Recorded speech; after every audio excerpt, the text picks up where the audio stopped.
At our company award ceremony, someone said, "You can wait outside." My wife, the CEO, smirked. "Why waste a seat on you?" Everyone had a place at the table, even the intern who stole my idea. I picked up my folder, looked at my wife, and said, "Check your email." Then I walked out and closed the door. Cut to black.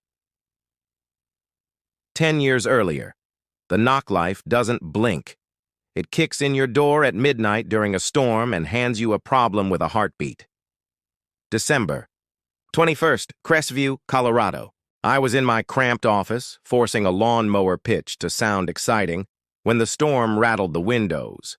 Then, 3 heavy knocks, not neighborly, the kind that says, "Open up or I'm coming through."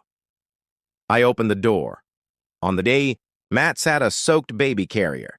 Inside, a tiny girl with wide brown eyes and a pink threadbare blanket. On top, one soggy note in handwriting I knew too well. Camilla, my wife.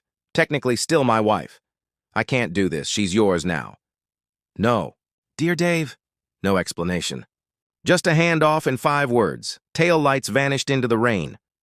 I called Camilla's parents, Milton and Patricia Vaughn. They answered with ice. "She's your burden now. Handle it." Click. The baby made a small sound, half plea, half order. So there I was, midnight, a storm, a daughter I didn't know existed, and zero idea what to do next. Triage called my assistant, Nora. "Go to the 24-hour pharmacy, buy baby stuff. All of it." "Did you steal a baby?" she asked. "No, maybe, it's complicated." 20 minutes later, she arrived with formula, bottles, diapers, wipes, and a tiny torture device called a binky. Crash course. Bottle at just right temperature. New diaper ready before the old one comes off. I learned why. But when she finally latched and stared up at me like I'd invented oxygen, something shifted. I found a blank birth certificate form. The date said December 21st. Everything else was empty. Her name came while the storm faded. Isla. Island in Spanish. My winter light, boot camp. The next months became survival, coffee, cat naps. Clients lost patience with spit-up shirts and rescheduled calls. Savings bled. Formula cost more than whiskey. Diapers disappeared like data plans. But the miracles arrived too. Her first real smile. A tiny hand clamped around my finger. I promised out loud at 3 a.m. "I don't know how, kiddo, but I'll give you the life you deserve." Neighbors Peter and June became family. My parents were gone. Camilla never called. Her parents returned every card, every invite. Family, I learned, is who shows up. 10 years later, Isla grew into a whirl of paint, questions, and gravity-defying ponytails. We did Saturday pancake dinosaurs, backyard camping. My one-man marketing shop went fully remote before remote. Was cool. We were a team of 2. It worked. Then the knock came back.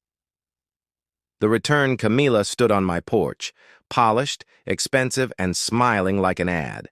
Behind her, Milton, Patricia, and a lawyer in a suit that needed its own insurance policy. "Am I?" "Daniel Keene," he said. "We're here to discuss custody of Isla." Custody. For the child they'd abandoned for a decade. "Biological mothers have rights," he added. "And abandonment limits those rights," I said.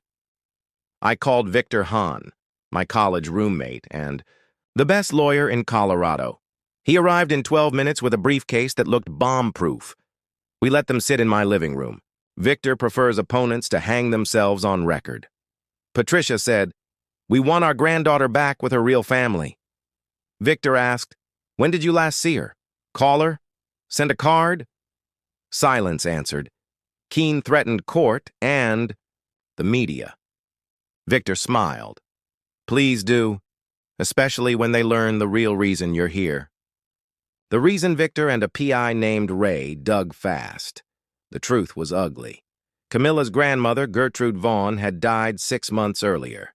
She left a $2 million trust to Camilla's firstborn child, Isla. Catch, The child had to be raised within. The Vaughn family. If I kept custody, the trust dissolved to charity. If they got custody, they controlled the money until Isla turned 18. Ray recorded Camilla's fiancé, Mark. Once we get the kid, we get the money. Milton and Patricia have had this planned since the will. A former housekeeper, Gloria, was ready to testify. She'd overheard strategy sessions, boarding school immediately after custody. They didn't want a granddaughter. They wanted an asset. The visit, the question, court ordered one supervised visit. Isla came home quiet. They kept asking about our house, your job, and if I wanted a pony, she said. Do you? Not really. They poop a lot. Where would we even put it? 3 days later, she asked the one that hurt. Dad, you're my real dad, right?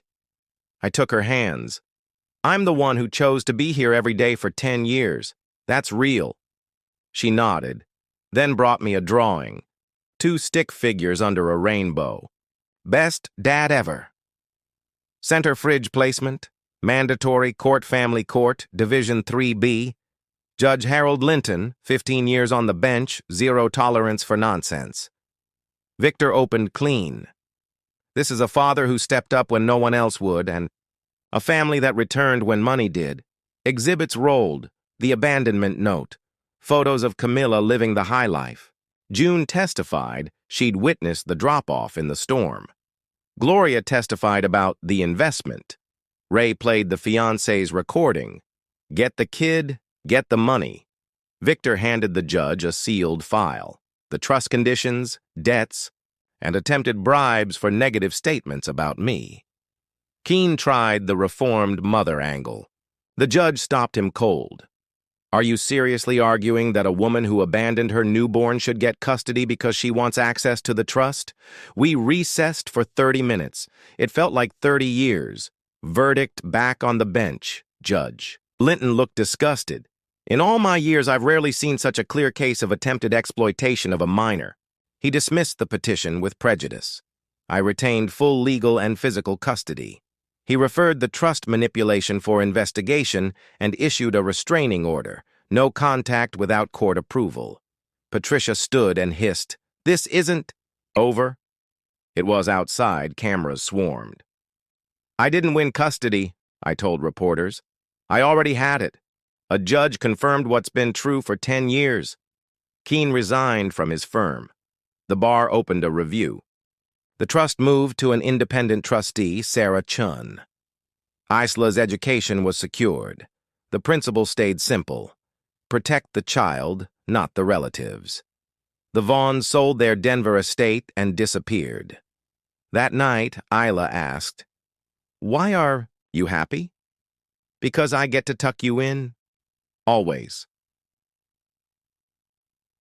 6 months later, ordinary miracles.